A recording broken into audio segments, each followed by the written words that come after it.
এই ক্লাসে আমরা dual nature of radiation, de Broglie hypothesis, আলোক তরঙ্গ কণিকা দ্বিত্ব, এই থিওরিটা পড়ব। ডুয়াল নেচার অফ রেডিয়েশন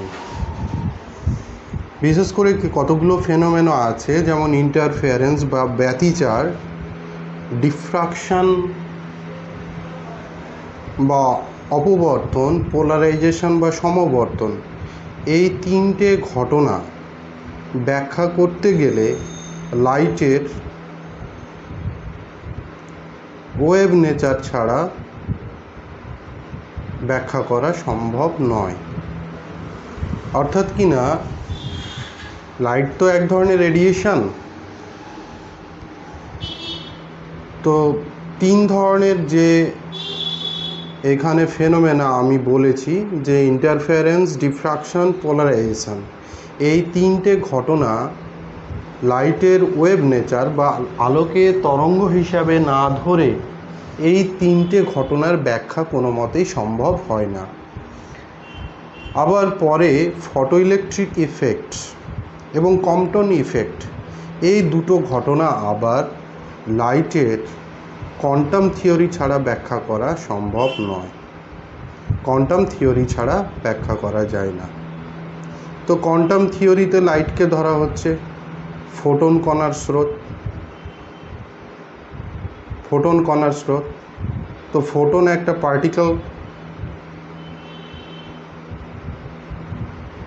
তো এখানে দুটো ঘটনা, ফটোইলেকট্রিক ইফেক্ট, কম্পটন ইফেক্ট, এই ধরনের ঘটনাগুলি ব্যাখ্যা করতে গেলে লাইটকে কণার সঙ্গে তুলনা করা হচ্ছে।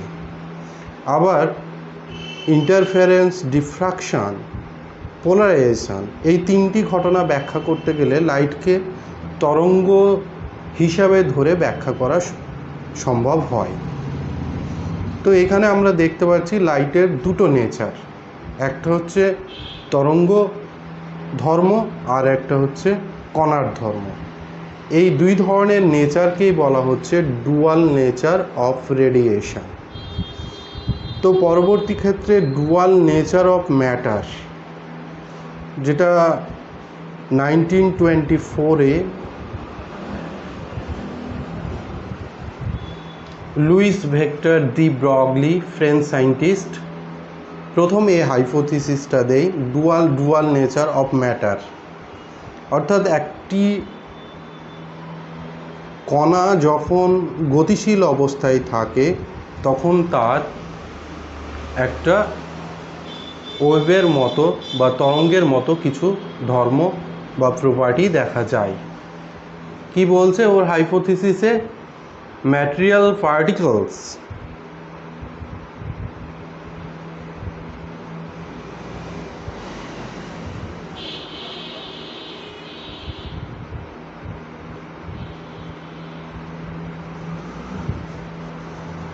in motion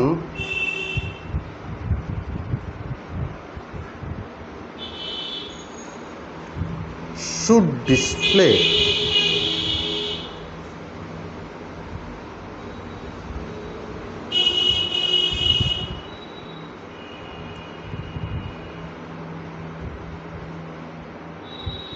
wave-like properties.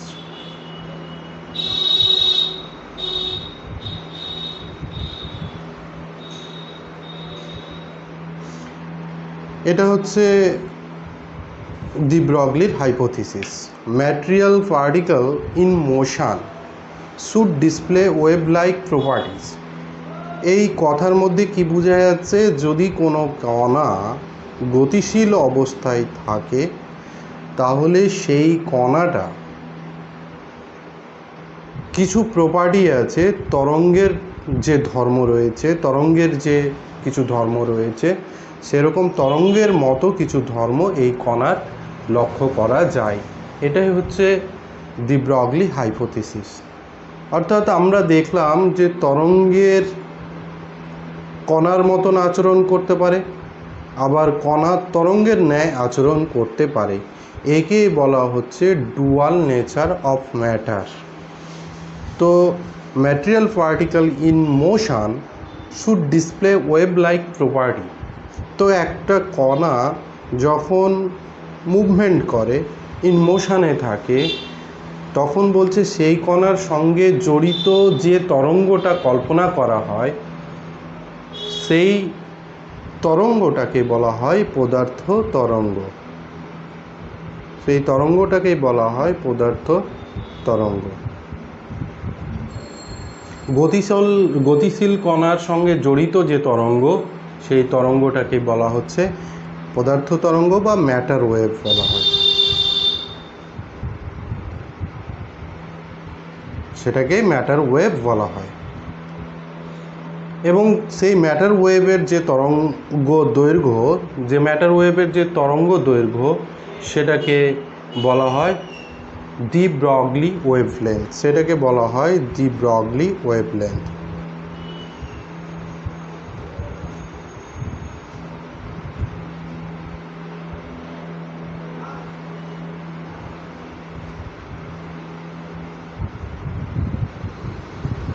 The Broglie তরঙ্গ দৈর্ঘ্য। আবার বলছি the wave associated with material particles in motion are called matter wave অথবা de Broglie waves and their wavelength is called de Broglie wavelength. যখন একটা কণা গতিশীল অবস্থায় থাকে তখন তার সঙ্গে জড়িত তরঙ্গকেই বলা হয় ম্যাটার ওয়েভ বা পদার্থ তরঙ্গ অথবা দি ব্রগলি তরঙ্গ এবং সেই তরঙ্গের তরঙ্গ দৈর্ঘ্যকে বলা হয় দি ব্রগলি তরঙ্গ দৈর্ঘ্য। এখন এই ডুয়াল নেচার অফ ম্যাটার কোন চিন্তাভাবনা থেকে এই হাইপোথিসিসটা এসেছিল? দুটো পয়েন্টের উপর ডিপেন্ড করছে। রিলেটিভিস্টিক মাস এনার্জি যে রিলেশান ই সমান এমসি স্কোয়ার, অর্থাৎ ভরকে শক্তিতে রূপান্তরিত করলে ভরকে শক্তিতে রূপান্তরিত করলে যে পরিমাণ শক্তিটা পাওয়া যায় সেটা হচ্ছে ই, আর এই শক্তিটা হচ্ছে রেডিয়েশন এনার্জি। এই রেডিয়েশন এনার্জি ইটা, তাহলে ভর শক্তিতে রূপান্তরিত হয়, শক্তি আবার ভরে রূপান্তরিত হয়। এখানেও একটা ডুয়ালিটি রয়েছে, ভর এবং শক্তির একটা ডুয়ালিটি রয়েছে। তখন ডি ব্রগলি চিন্তাভাবনা করলো যে এখানে একটা সিমেট্রি রয়েছে, যে ভর এবং শক্তির মধ্যে একটা সিমেট্রি রয়েছে। তখন ডি ব্রগলি চিন্তাভাবনা করলো যে প্রকৃতি সবসময় সিমেট্রি মেনে চলে, প্রকৃতি সবসময় সিমেট্রি মেনে চলে। সেরকম যে ম্যাটার,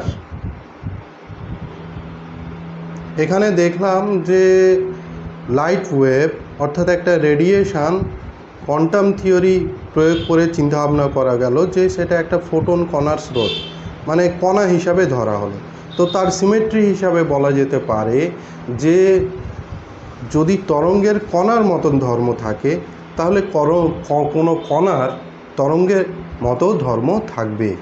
কোনো তরঙ্গের এই দুটো ফটো ইলেকট্রিক এফেক্ট এবং কম্পটন ইফেক্ট, এই দুটি ঘটনা ব্যাখ্যা করতে গিয়ে আইনস্টাইন দেখিয়েছিলেন কোয়ান্টাম থিওরি অ্যাপ্লিকেশান করে, অর্থাৎ ফোটন কণার স্রোত হিসাবে এই দুটো ফটো ইলেকট্রিক এফেক্টের ব্যাখ্যাটা করেছিলেন। তো সেখানে দেখেছিলাম যে লাইট ওয়েভের একটা কণার মতন আচরণ করে, অর্থাৎ তরঙ্গের একটা কণার ধর্ম থাকে। সেরকম সিমেট্রি অনুযায়ী ডি ব্রগলি তার চিন্তাভাবনায় নিয়ে আসলো যে যেহেতু কোনো তরঙ্গের কণার ধর্ম থাকে তো কণারও তরঙ্গের ধর্ম থাকতে পারে। সেই চিন্তাভাবনা থেকেই ডি ব্রগলি হাইপোথিসিসটা এসেছিল। তো ডি ব্রগলি হাইপোথিসিসের বা ডি ব্রগলি ইকুয়েশনের ডেরিভেশনটা এবার আমরা দেখি।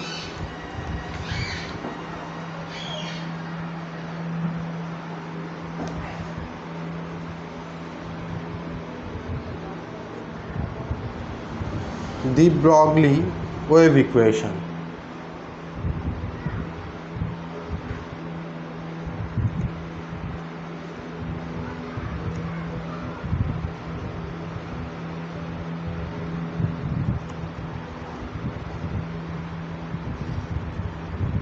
যদি একটা ওয়েভের তরঙ্গদৈর্ঘ্য নিউ হয় এবং সেই ওয়েভ অসংখ্য ফোটন কণার স্রোত হিসাবে কোয়ান্টাম থিওরি প্রয়োগ করলে অসংখ্য ফোটন কণার স্রোত হিসেবে ধরা যায় এবং এক একটা ফোটনের এনার্জি ই সমান হয় এইচ নিউ। আবার ফোটনের রিলেটিভিস্টিক মাস যদি এম হয়, মুভিং মাস যদি এম হয়, তাহলে আবার শক্তি হিসাবে লেখা যায় ই সমান এমসি স্কোয়ার। এই দুটো ইকুয়েশনকে থেকে একযোগে লেখা যায় এইচ নিউ সমান হচ্ছে এমসি স্কোয়ার।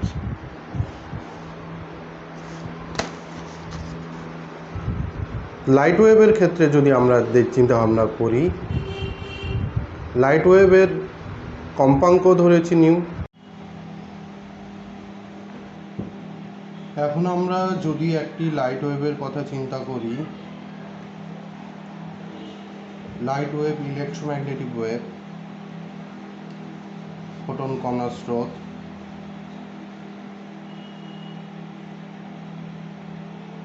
সি হচ্ছে ভেলোসিটি,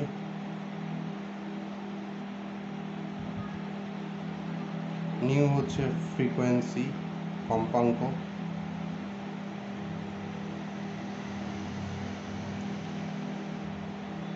ল্যামডা হচ্ছে ওয়েভলেন্থ তরঙ্গ দৈর্ঘ্য,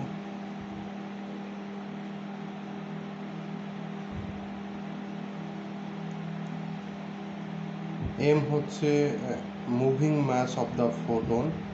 খেয়াল রাখবে যে ফোটনের বিরাম ভর হচ্ছে শূন্য, অর্থাৎ স্থির ভর শূন্য।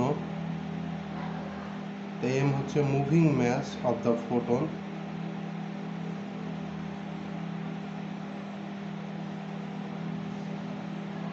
ফোটনের ভরবেগ এম সমান হচ্ছে এমসি। তো আমরা যে রিলেশনটা পেয়েছি এইচ নিউ সমান হচ্ছে এমসি স্কোয়ার।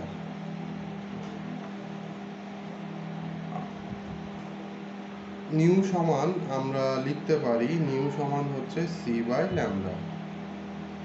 অ্যাকচুয়ালি ভি সমান এন ল্যামডা থেকে রিলেশনটা এসছে। এটা হচ্ছে তরঙ্গের বেগ সি, এন হচ্ছে কম্পাঙ্ক নিউ, ল্যামডা। তাহলে নিউ সমান হচ্ছে সি বাই ল্যামডা। এখানে যদি নিউয়ের এই রিলেশনে যদি আমরা নিউয়ের ভ্যালুটা বসিয়ে দিই, তাহলে C by lambda M C square.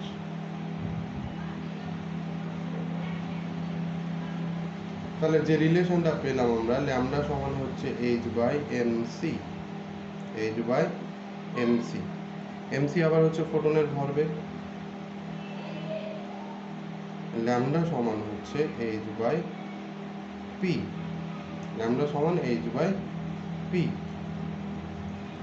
এই রিলেশনটাই হচ্ছে দি ব্রগলির ওয়েভ ইকুয়েশন।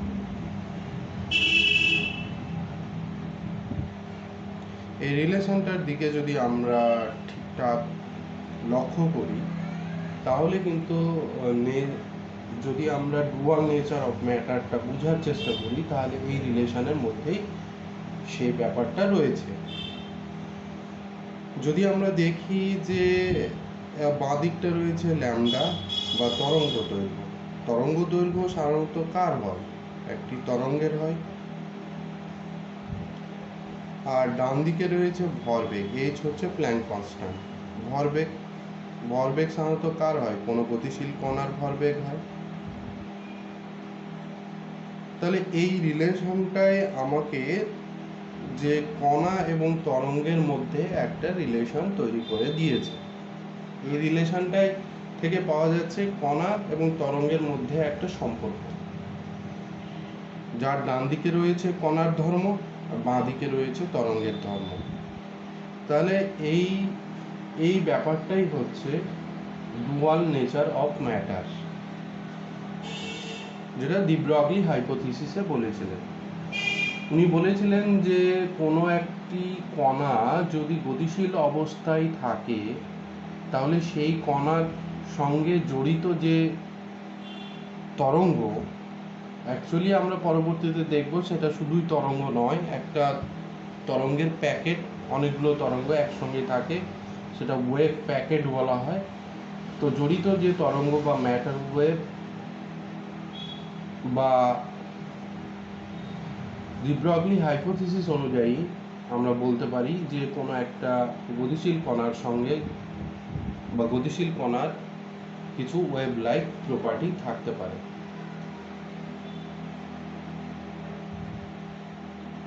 এখন যদি আমরা জানতে চাই এই রিলেশন থেকে যে ম্যাটার ওয়েভের কি কি বৈশিষ্ট্য রয়েছে, পদার্থ তরঙ্গের কি কি বৈশিষ্ট্য রয়েছে, কি কি বৈশিষ্ট্য রয়েছে সেটা আমরা যদি জানতে চাই, তাহলে এখান থেকে আমরা দেখতে পাচ্ছি যে ল্যামডা সমান হচ্ছে h/p। এটা শুধু ফোটনের ক্ষেত্রেই প্রযোজ্য নয়, যে কোনো গতিশীল কণার ক্ষেত্রে প্রযোজ্য। যদি গতিশীল কণার ভর m হয়, বেগ যদি v হয়, তাহলে আমরা রিলেশনটা লিখতে পারছি h/mv। h হচ্ছে প্ল্যাঙ্ক কনস্ট্যান্ট। তো প্রথমে বলে রাখি যে ম্যাটার ওয়েভের যে তরঙ্গ দৈর্ঘ্য, সে তরঙ্গ কণার ভরবেগের ব্যস্তানুপাতিক। 2 নম্বর হচ্ছে, যদি কণা স্থির অবস্থায় থাকে তাহলে গতিবেগ শূন্য। গতিবেগ যদি শূন্য হয়, ডি ব্রগলি তরঙ্গ দৈর্ঘ্য টেন্ডস টু ইনফিনিটি। তাহলে আমরা বলতে পারি যে কোনো স্থির কোনো কণার সঙ্গে কোনো তরঙ্গ থাকতে পারে না, বা স্থির কোনো কণার ওয়েভ লাইক প্রপার্টি থাকতে পারে না। 3 নম্বর হচ্ছে, যদি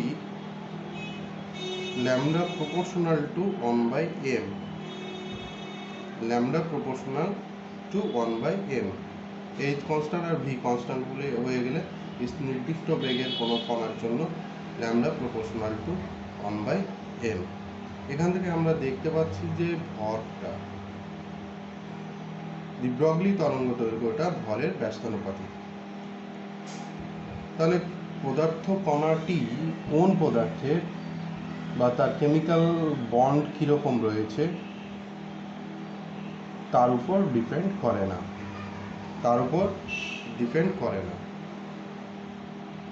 4 নম্বর হচ্ছে, এখান থেকেই আমরা লক্ষ্য করতে পারছি যে ল্যামডা শুধুমাত্র প্রপোর্শনাল টু 1/m, অর্থাৎ কণাটির আধান আছে না নেই, অর্থাৎ কিনা ডি ব্রগলি তরঙ্গ দৈর্ঘ্য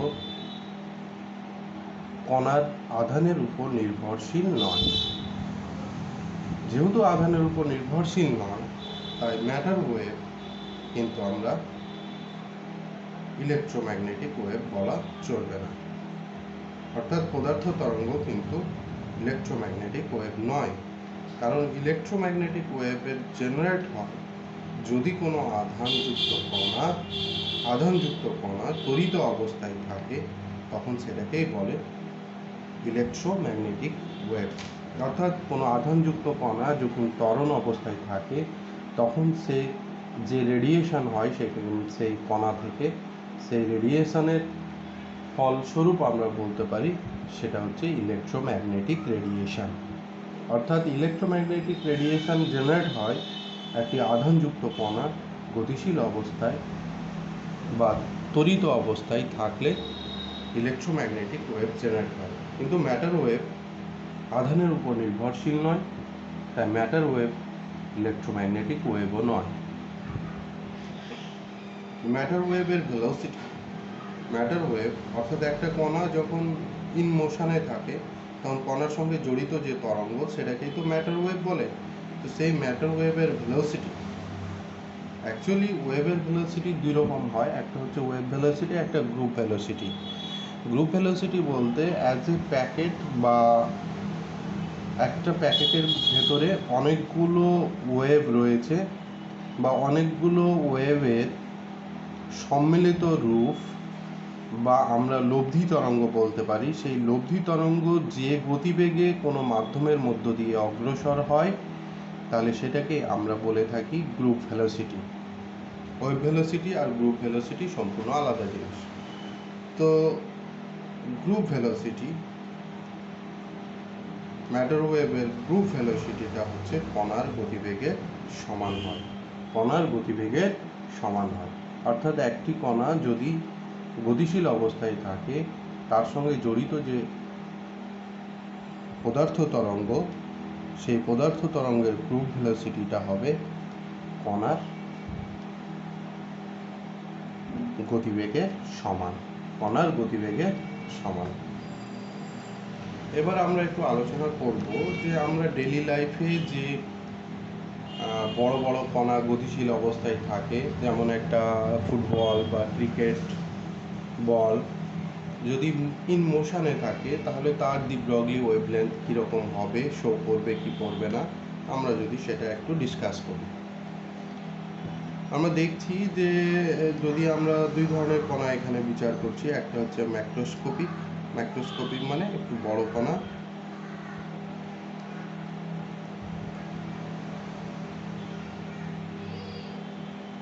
ম্যাক্রোস্কোপিক ম্যাক্রোস্কোপিক বলতে একটা যদি ক্রিকেট বল নিই, এর ওজন হার্ডলি কত হবে, 250 গ্রাম, 0.25 কেজি। এ যদি মুভমেন্ট করে খুব বেশি গতিবেগে গতিশীল হয় তাহলে এর গতিবেগ 50 মিটার পার সেকেন্ড ধরে নিই, তাহলে এর দি ব্রগলি তরঙ্গ দৈর্ঘ্য ক্যালকুলেশন করলে h/mv, অর্থাৎ ক্রিকেট বলের যে ম্যাটার ওয়েভ তার তরঙ্গ দৈর্ঘ্য হচ্ছে ল্যামডা h/mv। h হচ্ছে 6.6 ইন্টু 10⁻⁻34, m হচ্ছে 0.25 কেজি, আর গতিবেগ হচ্ছে 50 মিটার পার সেকেন্ড।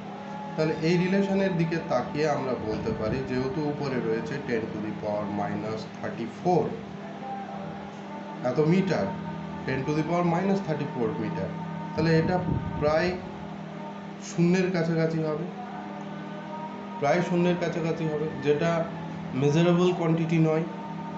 তার জন্য আমরা ডেইলি লাইফে যে সমস্ত কণাগুলো আমরা ম্যাক্রোস্কোপিক যে কণাগুলো দেখি তারা কিন্তু কোনো রকম ওয়েভ লাইক প্রপার্টি শো করতে পারে না। তার জন্য আমরা বলে থাকি microscopic object in our daily life do not show wave like properties. কিন্তু যদি আমরা মাইক্রোস্কোপিক কণা দেখি বা সাব অ্যাটমিক কণাগুলোর কথা চিন্তা ভাবনা করি,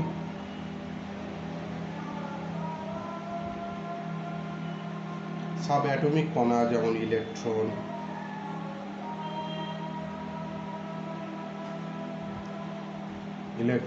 প্রোটন,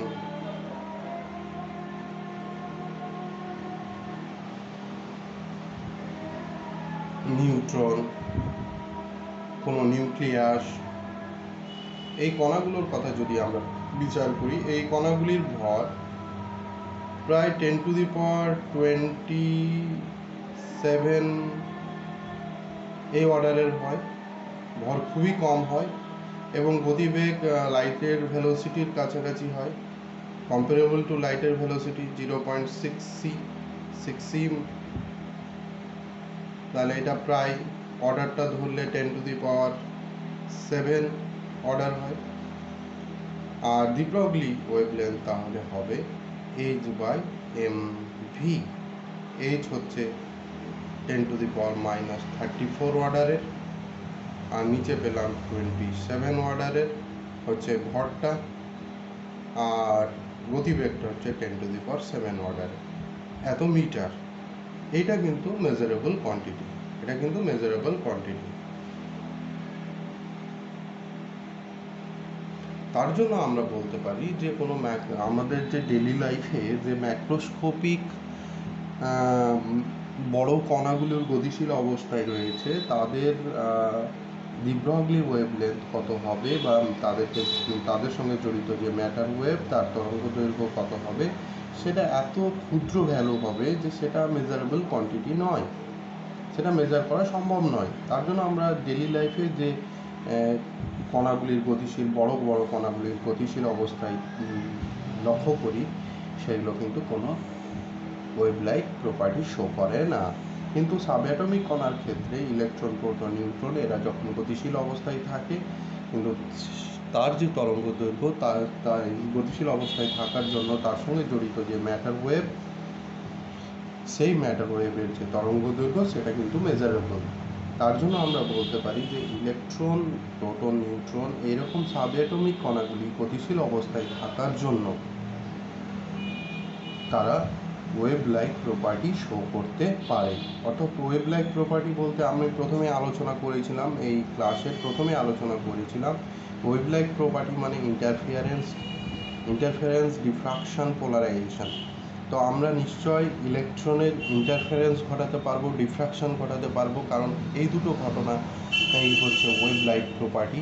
তাহলে ইলেকট্রন কণার যদি আমরা ইন্টারফারেন্স বা ডিফ্রাকশন ঘটাতে পারি তাহলে আমরা বলতে পারবো যে গতিশীল অবস্থায় ইলেকট্রন কণার ওয়েভ লাইক প্রপার্টি রয়েছে। এটা মাথায় রাখতে হবে। ওয়েভ লাইক প্রপার্টি তার মানে যে কমপ্লিটলি ওয়েভ এটা আমি চিন্তা ভাবনা করবো না, কারণ গতিশীল অবস্থায় কিছু কণা যদি ইলেকট্রন গতিশীল অবস্থায় থাকে তাহলে তার কিছু ওয়েভ লাইক প্রপার্টি থাকতে পারে, যেমন ডিফ্রাকশন ঘটাতে পারে, ইলেকট্রনের স্রোতকে ডিফ্রাকশন ঘটাতে পারি আমরা। সেটা আমাদের এক্সপেরিমেন্টাল যখন আমরা পড়ব সেটা আমরা তখন আরও আলোচনা করব। তো এখানে তোমাদের বলে রাখি যে এই ডি ব্রগলি হাইপোথিসিস 1924-এ প্রথম হাইপোথিসিস দিয়েছিলেন বিজ্ঞানী ডি ব্রগলি। এই হাইপোথিসিসটা প্রুফ করার জন্য ডেভিসন জার্মান দুজন সায়েন্টিস্ট একটা এক্সপেরিমেন্ট করেছিলেন। সেই এক্সপেরিমেন্টটা করেছিল 1927।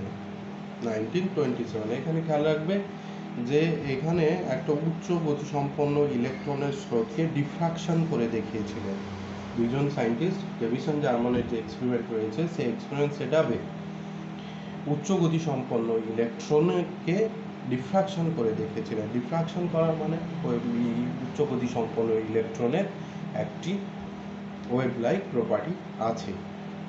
এই প্রুভ হয়ে যাওয়ার পর এক্সপেরিমেন্ট থেকে ডি ব্রগলি হাইপোথিসিস প্রুভ হয়ে যাওয়ার পর সেটা আর ডি ব্রগলি হাইপোথিসিস রইল না, ডি ব্রগলি ল রইল। তারপরে ল হয়ে গেল। তারপরে 1929-এ এই কাজের জন্য বিজ্ঞানী ডি ব্রগলি নোবেল পুরস্কার পেয়েছিলেন। এবার আমরা কিছু আলোচনায় যাব যে ডি ব্রগলি ওয়েভ লেন্থ যদি কোনো আধানযুক্ত কণা ত্বরণ অবস্থায় ত্বরিত কোনো পোটেনশিয়ালের মধ্যে যদি থাকে তখন তার ডি ব্রগলি ওয়েভলেন্থ কত হবে। আধানযুক্ত কণা বা আহিত কণা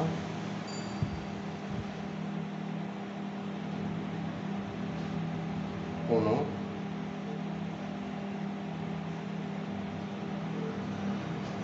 ত্বরণ সৃষ্টিকারী বা ত্বরিত কোনো ত্বরিত বিভবের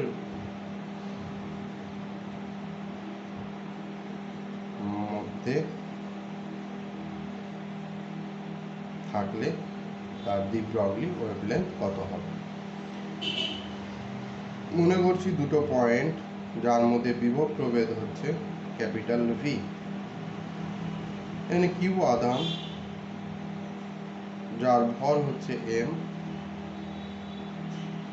তো এর মধ্যে যদি সে ত্বরণ অবস্থায় সৃষ্টি হয়, ত্বরণ তো সৃষ্টি হবে, কারণ যদি এটা পজিটিভ আধান হয় আর এটা যদি নেগেটিভ ইলেকট্রোড হয়, এটা পজিটিভ ইলেকট্রোড হয়, যত এদিকে যাবে কণাটির গতিবেগ তত বাড়বে, অর্থাৎ কণাটি ত্বরিত অবস্থায় থাকবে। তার জন্য এটাকে ত্বরণ সৃষ্টিকারী পোটেনশিয়ালও আমরা বলতে পারি, অ্যাক্সিলারেটিং পোটেনশিয়াল ক্যাপিটাল ভি। যদি ইলেকট্রনটির বা কিউ আধানযুক্ত কণাটির গতিশক্তি সর্বোচ্চ গতিশক্তি বা গতিশক্তির পরিবর্তনটা হাফ এমভি স্কোয়ার হয়, হাফ এমভি স্কোয়ার সমান আমরা লিখতে পারি Q into capital V. Q into capital V, এই রিলেশনটা আমরা ইলেকট্রোস্ট্যাটিক্স থেকেও এই রিলেশনটা জেনেছি আমরা। তাহলে আমাকে ডি ব্রগলি কণাটির সঙ্গে জড়িত যে ম্যাটার ওয়েভ, সেই ম্যাটার ওয়েভের তরঙ্গ দৈর্ঘ্য কত হবে আমরা সেটা বার করব। তরঙ্গ দৈর্ঘ্য ল্যামডা সমান হচ্ছে h/p, অর্থাৎ p ভরবেগে আমাকে বার করতে হবে। তাহলে এখান থেকে আমরা mv² সমান 2qv লিখতে পারি। তাহলে এম স্কোয়ার ভি স্কোয়ার সমান হচ্ছে এম দিয়ে গুণ করেছি 2m কিউ ক্যাপিটাল ভি, তাহলে পি সমান হয়ে যাচ্ছে √2m কিউ ক্যাপিটাল ভি। তাহলে আমাদের দি ব্রগলি ওয়েভলেন্থ যেটা পেলাম ল্যামডা সমান h/√2m Q V, 2m Q. যদি কণাটি ইলেকট্রন হতো, যদি কণাটি ইলেকট্রন হয়, তাহলে ফর ইলেকট্রন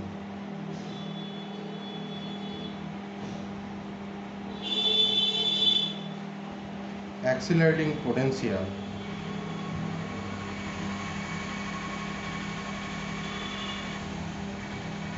ক্যাপিটাল ভি, তখন আমরা রিলেশনটা দাঁড়াবে ল্যামডা সমান h/√2 ইন্টু এম হচ্ছে ইলেকট্রনের ভর, ইলেকট্রনের আধান, কিউ, আর ভি হচ্ছে পোটেনশিয়াল। তখন এই রিলেশনটা এইচ এর ভ্যালু, ইলেকট্রনের ভর এম, ইলেকট্রনের আধান ই, এই ভ্যালুগুলো বসে ক্যালকুলেশন করলে 12.27, ভেতরে থাকলো V, V in volt, lambda সমান হয়ে যাবে অ্যাংস্ট্রম। অর্থাৎ ভিকে যদি আমি ভোল্টে বসাই, তাহলে এটা খেয়াল রাখতে হবে, এটা শুধুমাত্র এই যে শর্ট ফর্ম তৈরি করলাম এটা শুধুমাত্র ইলেকট্রনের জন্যই। অন্যান্য কণার ক্ষেত্রে এখানে যদি প্রোটন হতো, প্রোটনের ভর বসাবো, প্রোটনের আধান বসাবো, অ্যাক্সিলারেটিং পোটেনশিয়াল ভ্যালু বসাবো। তাহলে এটার একটা এক্সাম্পল নিই। যদি বলে যে অ্যাক্সিলারেটিং পোটেনশিয়াল হচ্ছে 100 ভোল্ট, 100 ভোল্ট, তাহলে ভি এর জায়গায় 100 বসালে ক্যালকুলেশন করলে যা হবে। কিন্তু বলে যদি 10 কিলো ভোল্ট, তাহলে এটা আমাদের 10 × 10⁻³ ভোল্ট। এখানে এই রিলেশনের দিকে আমরা চিন্তা ভাবনা ভি ইন ভোল্ট করে বসাবো, তবে ল্যামডাটা অ্যাংস্ট্রমে পাবো।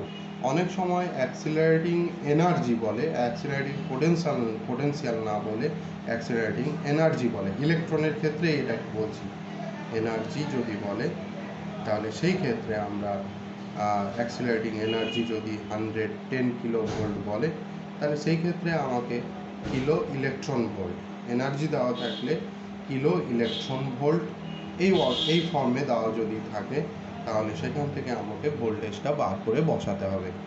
যদি 10 কিলো ইলেকট্রন ভোল্ট বলে, তাহলে নিশ্চয়ই এনার্জিটা 12mv² সমান হচ্ছে কিউভি।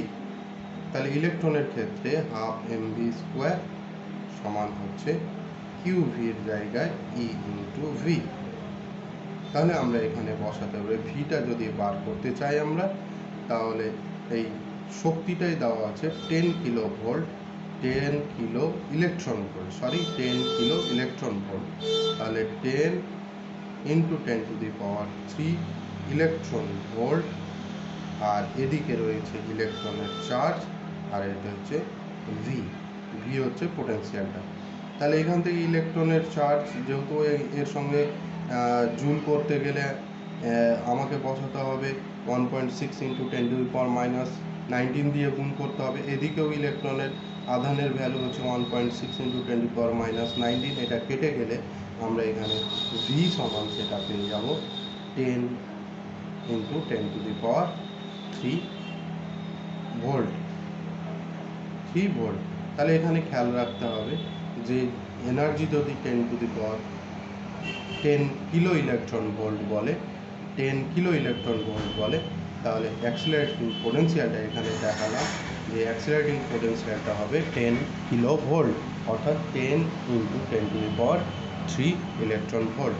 তো সর্বোপরি এই রিলেশন থেকে আমরা বলি যে এই রিলেশনটা তৈরি করা হয়েছে যে কোনো আধানের জন্য, যদি ভি বিভব প্রভেদের মধ্যে থাকে তাহলে এই রিলেশনটা। কিন্তু যদি পার্টিকুলার ইলেকট্রনের জন্য চলে আসি, তাহলে এটা কিছু শর্ট ফর্ম করা হলো ল্যামডা সমান 12.27 √V ইন ভোল্ট, এখানে খেয়াল রাখতে হবে ভিকে ভোল্টে প্রকাশ করেই বসাতে হবে। কিলো ভোল্ট থাকলে ভোল্টে প্রকাশ করে বসাতে হবে, তখন আমরা ল্যামডাটা পাবো অ্যাংস্ট্রমে। যদি পোটেনশিয়াল এনার্জি দেওয়া থাকে অর্থাৎ অ্যাক্সিলারেটিং এনার্জি যদি দেওয়া থাকে 10 কিলো ইলেকট্রন ভোল্ট, তাহলে ভোল্টেজ হিসাবে আমরা পাবো 10 কিলো ভোল্ট। অথবা আবার যদি বলে 10 ইলেকট্রন ভোল্ট, তাহলে ভোল্টেজ ভি সমান আমরা পাবো 10 ভোল্ট। এটা আমাদের খেয়াল রাখতে হবে।